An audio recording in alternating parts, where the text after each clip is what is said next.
Alright y'all, so we're gonna make a quick trip and haul this RV for somebody. But I wanted to take care of something because when we went and picked this RV up, these two tires were flat. So I know they've got a slow leak. I don't know how slow the leak is. So we're gonna go ahead and treat them before we get on the road for flats. So we're gonna put the flat sealer in there. That way, in case we pick something up on the road or these tires decide to crack or something like that, or the leak decides to present itself, say it's corrosion in the bead or something like that, we're going to put a hefty dose of flat flat filler in here, and hopefully it seals up whatever leak we have. So make a video showing you guys how that works. First thing we're going to do is get our tire cap off and get our little tool. So this tool goes into the valve stem and takes the valve stem core out. It's threaded, so it'll come out. You can get these for $1 to $2 a piece on Amazon, or you can buy a kit. Normally they run between $6 and $12. So, but it's a valve stem removal tool. Should have one of these in every one of your flat repair kits, which we're going to talk tools here in a second. So first thing we're going to do, we're going to go ahead and get this valve core out of here.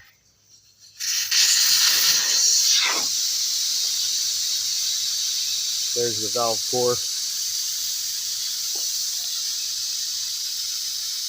So that little piece screws in. There's threads right here, and it screws into the outlet right here. And we'll focus that little knob right there at the tip. That's what you see in the middle of the valve stem when you're looking at the tire. So we're going to go ahead and pull the stems on both of these, or pull the valve cores on both these tires.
So we just hauled this thing about 2.5 miles, and the first thing I did when I stopped was do the field test on every one of the hubs to see if anything was warm, indicating that we have a bad wheel bearing.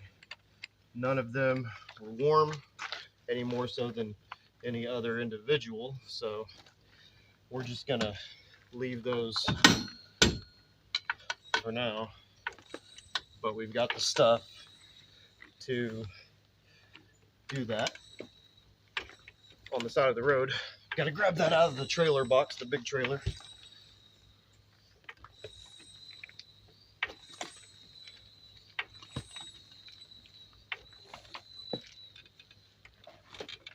So the sound you were hearing just now was not my jack leaking. It was the tires sucking in air as the weight of the trailer was taken off of them and them trying to reinflate themselves. All right, guys, so this is slime. This is the value size jug. It's got a little pumper on top. When you have a farm or you have multiple vehicles like we do, we buy this by the gallon, 2-gallon jug when we have to. So I keep one of these at all times. Usually 2 of these at the house, because we always have tires going down on some kind of implement on the farm. So we have the valve stems pulled, the valve cores pulled. We're going to rotate our valve stems up to the top, so when we put in the flat fix, it actually goes into the tire and leaks down.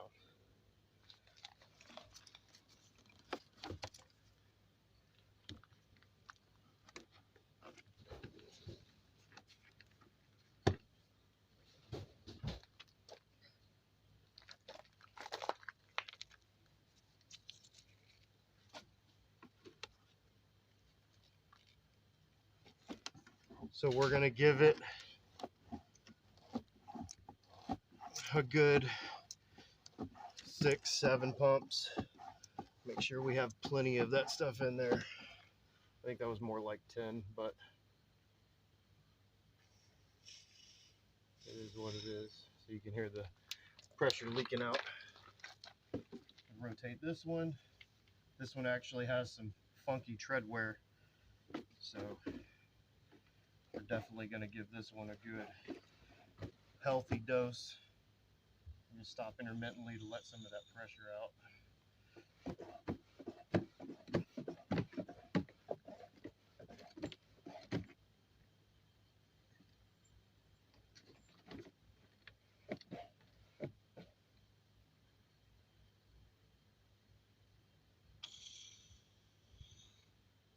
All right.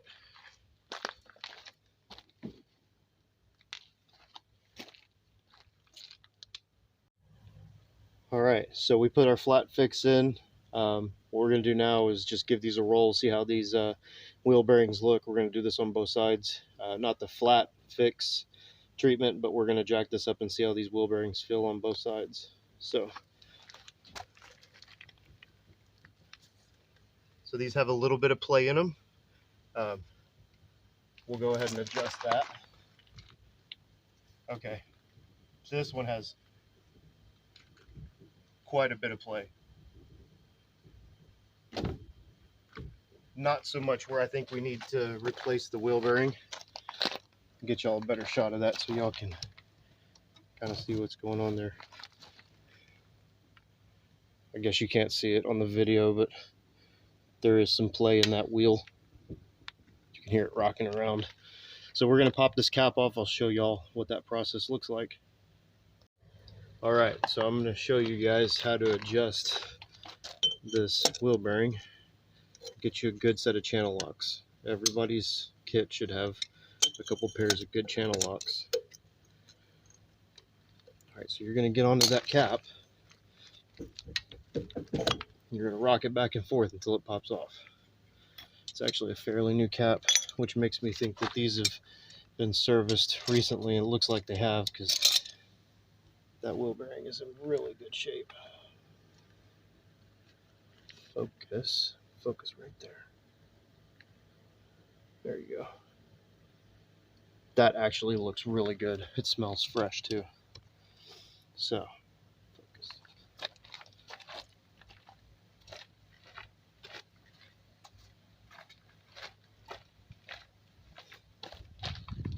Oh. All right, so there's a pin right here.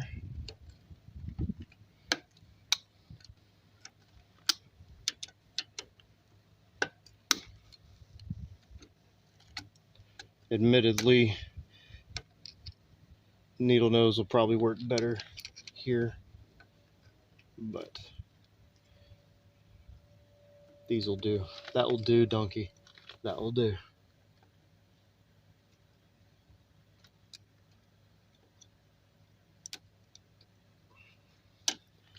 So, just trying to straighten this pin out so we can get it out. We're going to place it in our cap without, do not put your pin in the dirt. Do not contaminate your grease with the dirt. All right, so wheel is a little loose. We're going to grab our nut in the middle, tighten it up. Actually, we're just going to back it off a bit. Okay, so there's no real good angle between those two positions, so we're just going to call that good and put our pin back in.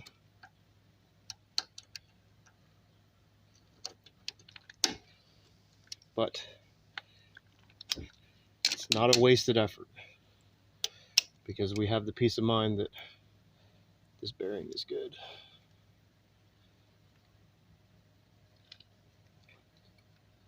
So it is not a waste, it is insurance.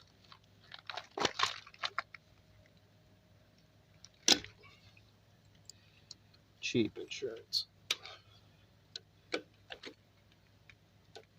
So basic worthiness like this, roadworthiness inspection, is included in the price I charge, which probably explains why I get repeat clients, I get recommendations from people to other people, and I get good tips.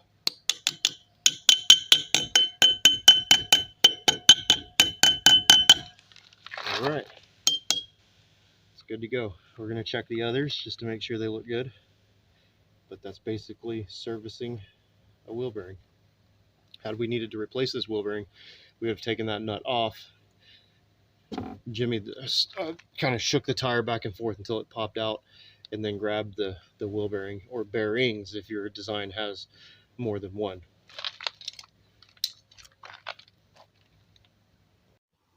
All right, so I'm going to take the opportunity to do this because we've done this in audio format.